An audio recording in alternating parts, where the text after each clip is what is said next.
Hello everyone. तो आज आप लोगों को पता होगा कि प्रोटेस्ट हुआ था। तो उसमें हुआ क्या है, मैं आप लोगों को आसान भाषा में समझाता हूँ। देखो, हुआ है पहला है कि वेटिंग लिस्ट एसएससी ने, जो जैसे अभिनय सर गए थे और दो लोग और दो स्टूडेंट और गए थे, तो एसएससी ने खुद ही पूछा है कि आप ही लोग कोई तरीका बताओ कि कैसे हम लोग वेटिंग लिस्ट दें। क्योंकि भाई देखो, एसएससी में अलग अलग ग्रेड पे की जॉब होती है। जैसे 24 से लेके तुम्हारी 4600 4800 ग्रेड पे की जॉब भी होती है, जैसे डबल ओ वाली।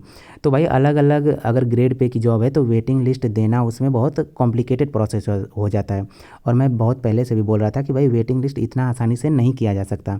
और फिर उसके बाद दूसरा है कि वन एक्स्ट्रा अटेम्प्ट। अगर देखो 2024 में अगर जैसे कि अगर कोर्ट में प्रूव हो जाता है कि नहीं भाई कुछ गड़बड़ी हुई है या फिर कुछ भी अगर होता है, तो जो 2024 में जो लोग दिए हैं भाई उनका तो एक अटेम्प्ट एक साल तो ख़राब हुआ ना।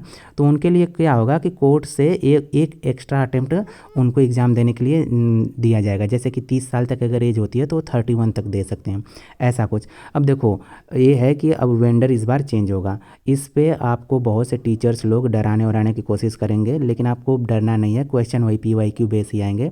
आप अपना PYQ बस लगाते रहो, मॉक टेस्ट से अपना प्रैक्टिस करते रहो, और आप अपना अपना पढ़ाई आप अपनी बस कंटिन्यू रखिए। जैसे कि 2025 में होगा क्या कि TCS जो नहीं करता था क्वेश्चन सेट, अब वो नहीं करेगा। अब उसके बाद नॉर्मलाइजेशन वाला तो ठीक है कि आप जैसे ये लोग बोल रहे हैं कि कोई हम लोग कमेटी बनाएंगे और वो उसको देखेगी कि उसमें क्या गड़बड़ी हुई है। तो फिर ये बस कहने की बात है, ऐसा कुछ हो नहीं पाएगा। मतलब ग्राउंड लेवल पे ऐसा कुछ उतना हो नहीं पाएगा। अब देखो उसके बाद ये लोग करेंगे परसेंटाइल वाला मेथड। जैसे कि अगर आपका 95 परसेंटाइल है या फिर 90 परसेंटाइल है, जितना भी ये लोग बनाएं, तब आपका प्री क्वालिफाई होगा। जैसे कि आपने यूपी पेट एग्ज़ाम होता है यूपी का, आपने देखा होगा उसमें परसेंटाइल वाला होता है। तो वैसा ही कुछ इसमें लाने की ये लोग ट्राई कर रहे हैं। और उसके बाद डॉक्यूमेंट वेरिफिकेशन का तुमको पता है कि भाई एसएससी नहीं कराती है, क्योंकि गवर्नमेंट ने उनको अलाउ ही नहीं किया है कि आप डॉक्यूमेंट वेरिफिकेशन एसएससी नहीं करा सकती। और उसके बाद ऑर्डर में क्या होगा कि जैसे देखो क्या होता है कि CGL वाले जो बच्चे होते हैं वही CHSL में बैठते हैं, वही MTS में बैठते हैं। तो होगा क्या, सबसे पहले CGL का एग्ज़ाम हो जाएगा, फिर CHSL का, फिर MTS का। जैसे किसी को अगर लगा कि भाई मेरा CGL का हो जाएगा तो बहुत करेगा तो CHSL में बैठ जाएगा थोड़ी सियोरिटी के लिए। उसके बाद MTS में तो नहीं बैठेगा ना, तो MTS की थोड़ी कट ऑफ थोड़ी नीचे जाएगी, इससे थोड़ी सहूलियत मिल जाएगी। और उसके बाद जो विदहेल्ड कैंडिडेट्स नहीं होते हैं, इस बार आपने देखा होगा लिस्ट आई होगी, तो इनका मतलब 2-3 महीने लोग टाइम लेंगे, उसमें वो क्लियर करेंगे। और जो भी अगर 2024 में अगर कुछ भी गड़बड़ी हुई है तो भाई आप लोग, एसएससी के चेयरमैन ने जो बोला है कि आप लोग कोर्ट जाइए, कोर्ट में लड़िए झगड़िए, जो करना है। आपको यहाँ एसएससी के ऑफिस में आने की ज़रूरत नहीं है, आप लोग जाइए कोर्ट लड़िए। तो कोर्ट में आप लोग केस लड़िए, लीगल प्रोसेस जो होगा।